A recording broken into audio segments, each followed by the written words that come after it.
I don't wanna waste your time. I just wanna say I've got to say we worked hard, darling. We don't have no control. We're under control. I don't want. Hello and welcome to Swell Season Surf Radio. I am your host, Tyler Brewer. Our guest on this episode of Swell Season is the founder of the environmentally conscious menswear brand Noah. He is also a former creative director at Supreme, which is arguably one of the most influential streetwear brands of all time. He grew up surfing the beaches of central Long Island and worked at the legendary Rick's Action Sports in its heyday. Our guest on this episode is Brendon Babenzien. We reminisce about grommethood on Long Island, discuss sustainable clothing, and helping to shift the cultural understanding of cool and promote more intelligent consumption. Anyone interested in sustainability will really enjoy this conversation. And a funny thing happened about a week after this interview. I saw Brendon out in the lineup in Rockaway, and I gotta tell you, the guy kind of shreds, and is a total pleasure to surf with, so it was really great. But before we dive into it, let's take care of the business end of things. This episode is recorded by the Newsstand Studio at Rockefeller Center in the heart of New York and is distributed by WAX.Radio. And so now we will go right into Mr. Brendon Babenzien of Noah Clothing, and we hope you enjoy. We'll check you on down the line. Your way. I don't want to know. I don't want to change your mind. Brendon, welcome to Swell Season. Really psyched to have you here. Thank you so much for your time and coming on. Really appreciate it. Yeah, thanks for having me. I appreciate it as well. So we gotta, there's a lot to discuss here. So first I should mention to all of our listeners, how we got connected was through our friend Johnny Knapp, who works for you at Noah Clothing, which is your clothing brand. And he said, yo, you need to talk to this guy, Brendon. He is dope. He, in that Johnny Knapp kind of voice. And right. And he's like, you got to talk to him. It's awesome. He's like, just grew up kind of similar to you in New York and all that surfing. So I was like, yeah, let's do this. So first, let's dive into Noah. How did this clothing brand come about? How long had you been percolating on it before you started it? And give us a little bit of your kind of background in terms of career that led to this. Right. So, well, there's a few different answers to that question. I'll try and chop it up so it makes sense. So the most recent version of Noah is 5.5 years old. But I had done it before. Right. And failed miserably, like just complete and total disaster. I really wasn't ready to have my own business. The market wasn't ready for what I wanted to do. I had different ideas about how things should work, and it was just way too early. And to be quite frank, I didn't have enough money, which is really the issue. So I did it many, many years ago for a few years, and it was an incredible learning experience. This is like what, mid 2000s or early 2000s? Yeah, wow, early 2000s. Yeah. So it could, because I did a stint. I did my first stint at Supreme from 96 to about 2003. God. And then I went and did Noah. Couple of years, completely botched that up, bounced around a little bit, did some work for other people and some consulting and things like that. And then ended up back at Supreme for another 8-year or so stint. So it was kind of like ping ponging back and forth. So it had been percolating for a long time, I guess is the answer. I've been thinking about this idea and, the idea of the brand, but also what was behind the brand for a very long time. And prior to that, I had been more or less in the business in some capacity since I was 13. Yeah. So let's go right into the background here for a Yeah. sec. You grew up in East Islip. I Right. grew up in West Islip, kind of. Did you really? I went back and forth. My parents split up. My mom moved to West Islip. I grew up in Right. Melville, Huntington, kind of Dix Hills area. West Islip is like lacrosse dynasty for a while there. Apparently so. I paid no attention to it. I didn't go to school there. I just Right. surfed and hung out on, went to the Babylon Yacht Club and all that stuff. And, Okay, cool. but you worked at Rick's Action Sports, Right. which had profound impact on, me as a kid and, countless other grommets in Central Long Island, I would say, who, grew up there. So first, like, when did you start working at Rick's? What was it like? And were you there when Tom Curran came with Sonny Miller and Derek Hind in like 92? So it's funny that you should say that. So I started in 84. At Rick's? Yeah. Shut the front door. That's crazy. So I was 13 when I started, 1984. I was really lucky. My brother's friends, two of them worked at the shop.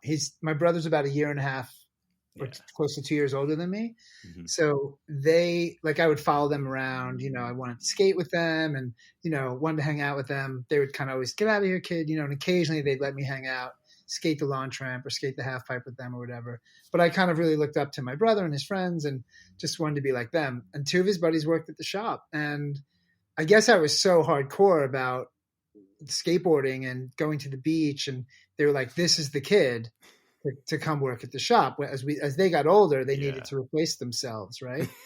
So they introduced me to Rick, and this was, it's funny because the shop had like this window where it was just epic.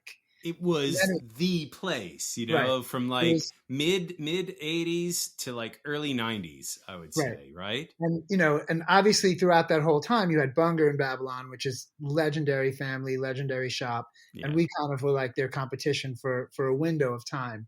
And that window of time was a chunk of it was the time that I was there, obviously. So in 84, the shop was still a gift and card shop. Wow, really? So when I first went to work there, it was basically you could buy cigarettes, magazines, all kind. Like it was literally like little knickknacks, porcelain dolls and shit. It was completely bonkers, right? No. But on the very end, the very last aisle, because you'd come in and there were these like aisles you would walk. Yes. Birthday cards and all this kind of stuff. Magazines on the left, behind the counter, cigarettes up top, right? And the last aisle, he started with like a few skateboards and some boogie boards because the local kids, the guys that were older than me, Ronnie Croto, who was a lifeguard at Atlantique. Yeah. He and Glenn Graham, they were local guys and they were into surfing and boogie boarding and skateboarding and everything. So they were like, Rick, you should start carrying some stuff. So he did. He had one aisle that was dedicated to like skateboards and stuff. And when I went to work there, I was going to be the kind of like skate kid, have the right stickers behind the counter and all that kind of stuff. Yeah. And it was fascinating because little by little, that aisle grew into the next aisle and grew into the next aisle. And at one point, I don't know if you remember, but Billabong was still based in Australia. Yeah. And they had the color block sweatshirts and corduroy jackets. Oh, yes. And we got them at the shop. And it was like this huge deal. We had stacks of them. We got as many as we could get because everybody wanted them. But at that time, you couldn't get it. Bob Hurley hadn't fully taken it over. No, Billabong was brand new in America. Yeah. And Hurley wasn't going to happen until many years later. Well, Bob Hurley ran Billabong for them. Right. He brought it over here. Yeah. And it was nowhere, right? So we had it and it was great. But at that time, you could still come in and buy cigarettes. Yeah. It was completely nuts. So I was this little scrawny kid. I would come home from school, skate like 2 miles to the shop after school. And there was a bar in the same strip mall. And we'd get all these drunks coming in asking for cigarettes. And I didn't know anything about, so they'd be like, I want Marlboro box. And I'd be like, which one is box? Which one is reds? Which one is one pack? And I'd be grabbing all these cigarettes. Keep in mind, I'm 13. It's not even legal for me to sell cigarettes. Right? Well, I don't think it was illegal back then. Like you could buy it at 13, right? Cigarettes. I guess anything goes. Like the 70s, everything went. 80s, things started to evolve a bit. But, they'd come in asking for cigarettes and I wouldn't know which was which. They'd be yelling at me. They'd be drunk. It was terrifying, man. It was like completely insane. But slowly over time, the shop transitioned fully to skate and surf. And then it moved. Yeah. And he moved to Carlton Avenue and had a piece of property in the big building. That building used to be a funeral parlor. I know. It's a really old building.